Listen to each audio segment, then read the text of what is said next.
What is up, friends? My name is Laura. If you've never visited my YouTube channel before, welcome. Today I am actually going to be talking to you about a very important subject. If you don't know, I am currently training for an Ironman, which is very, very exciting. First of all, I am training by myself. I do have a bit of a community around me in terms of support. I do go for hikes or obviously bike rides mainly with people, but for the most part, I'm going to be the only one training for this specific day. So all of the runs that I'm actually doing are completely by myself. As you can see here, I am a female, and a lot of times that does worry people. Over on my Instagram, and I will leave my Instagram below, a lot of people do ask me if I feel comfortable as a female running by myself. I do for the most part, but I also will say there are definitely things that I could be doing and do in order to help my safety along the way, to help myself not only feel safe, but hopefully get home safely at the end of each and every run. So in this video, I'm going to be giving you 5 different tips that I really honestly thought about and realized that I do every single time I go out running. First one's actually going to be a tool. This might be controversial, but it does actually make me feel a little bit more secure, and that is actually carrying pepper spray. I make sure it's not actually somewhere that is within a zipper. So if you actually watched my last videos on my favorite running shorts, and it was just really easy, accessible right in the bottom pocket of my running shorts. So if I needed it, I know the exact placement it is. It's always in a down position, so if I grabbed it, it's kind of ready to go. A lot of them come with kind of a practice one, so I have practice so that I do know kind of what I would have to do. I haven't had to use it, which is of course a very good thing, but it is something that also is something if it might just give you a little bit of extra confidence, but also if you're in the situation of like a dog or anything like that, that also, again, so additional benefits there.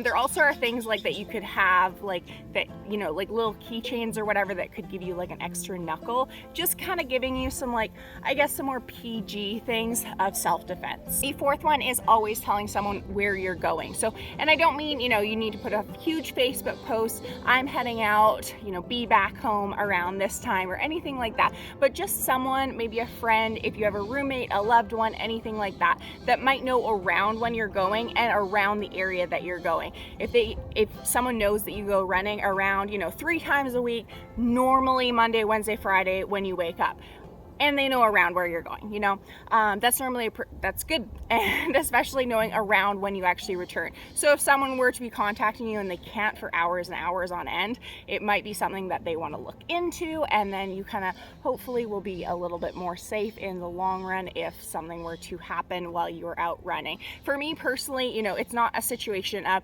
if I'm not back by 10:07 a.m., call 911. It's not that kind of situation at all. It's kind of just, I'm going to be heading out. Sometimes my runs are longer, sometimes I run slower, but I think if I were not to be back by noon, there would be 1 or 2 people that probably would know that something's up and at least shoot me a text. The third one actually is a little bit to do with the second one, and it's people knowing where you're running. So when I actually started running, not when I started running, but when I started, I guess, tracking it a little bit more, so my Garmin could be connected to Strava, and I do find Strava really great. It's like a running app. You also can use it for biking, you could use it for hiking, but it'll track your distance. You kind of can do little virtual competitions. I like it because you technically could track it and then like see your progress, kind of like what was I doing this time last year, or just track it, this is my longest or fastest run yet. So there are definitely positives to it. The negatives are if you have a public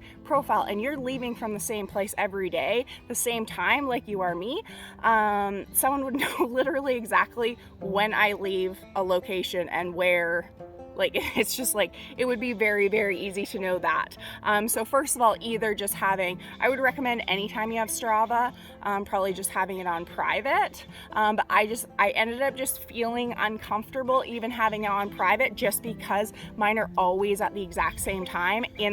I basically almost 5% leave from my apartment. So I literally just kind of only have it on view myself, or I actually do delete it and then just save it within my Garmin, which only I can access. So any of those kind of running apps, you might not even know that they're a public thing, but knowing finding this out and maybe going into the settings and seeing if there is some sort of setting to make sure it's a little bit less visible to everyone out there. The fourth one is going to be running in a little bit more populated environment. And I definitely don't mean like everyone's crammed together, and that would be a nightmare for myself.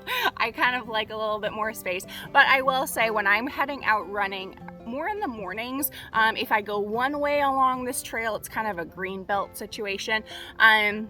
It will be very, very few people. Like I might see 10 people on a 10-kilometer run. Whereas if I go left, I almost always will be seeing at least one person or a couple of people, and they're always like runners or other bikers might be out there or anything like that. So I would say typically if it's in the morning and I know there's going to be very few people out there because it's a weekday early, I'm going to go left towards more people there. So I think especially if it's just like not very many people around, try to go towards those trails that have a few more people and not just be the only person out there.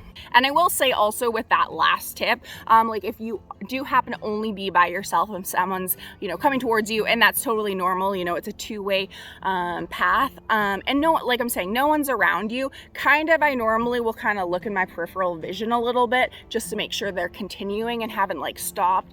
And if it's a situation, like even this is a very like generic normal thing, maybe they're just stopping quickly to tie their shoe, those are just things that I'll notice along the way and kind of keep note to kind of like look at my peripheral vision again. If you don't know, like I've traveled to over 40 countries by myself as a female, and these are just kind of things that I feel like I've just picked up naturally by myself along the way, and I've kind of brought those into running itself. So I'm going to kind of bring back to, if you've ever seen like Dateline or any episodes like that, unfortunately, but I have, to be honest, seen those, but a lot of them, sometimes you'll hear about like a runner going missing or something like that, and they're being abducted by a car. In my head, I'm like, I don't understand how that really happens that often. I'm sorry to anyone out there if I could be offending you or anything like that. But actually recently, like 2 times someone has asked me for directions, and they're asking me from the car, and they might have an accent so you can't quite understand them. So, you know, I'm just quickly going to take out my headphones and be like, oh, sorry, what'd you say? Or, you know, you're just naturally going to kind of come in to like try to help them, especially if they kind of have a smile on their face. And in those situations, I'm just naturally not going to anymore. And it's just, if someone is even asking for directions, either I'm sorry, like I don't know, even if I might, and I just don't want to come close to your car, or I'm just kind of going to be able to yell from like a very far, like not like a football field, but I would say like a couple arm lengths away, and staying back there and making sure that, you know, you can see that they are staying in their car and they're not able to, you know, grab you or anything like that. You're feeling like a safe distance away. So if anyone's ever, you know, pulling over, and it could be a total PG thing, like, hey, do you know where the nearest gas station is? Or, oh my gosh, I'm lost, I'm sorry, my phone's dead, could I use yours? Don't do it. Like, sorry, don't do it. Just little things like that. And I feel like I'm a very just friendly person, but when it comes to those kind of things, I hopefully I'm not a naive person, and try to remember that like in those moments, it doesn't matter if you're just trying to help, don't help them. I hope that you did enjoy this short video. I know it's a more serious subject than see these beautiful sights around the world or how my training is going or anything like that, but I am 6.5 months out now from my Ironman date. Everything's going really well. I'll do a video soon updating everyone, but one of the things that I have always enjoyed is running. I just find I can do it anywhere. It just kind of, I don't know, can clear my mind and just put on some music and run. So it's just something I'm passionate about. So I do get a lot of questions asking about my safety with it. So I just want to put together a quick video for you all explaining some of my safety tips. So I hope you did like them. If you did and you support, you know, women going and doing their own thing, but being safe about it, give this video a quick thumbs up. I appreciate it. Women out there appreciate it. And thank you so much. Keep living life, and I will see you soon. Bye.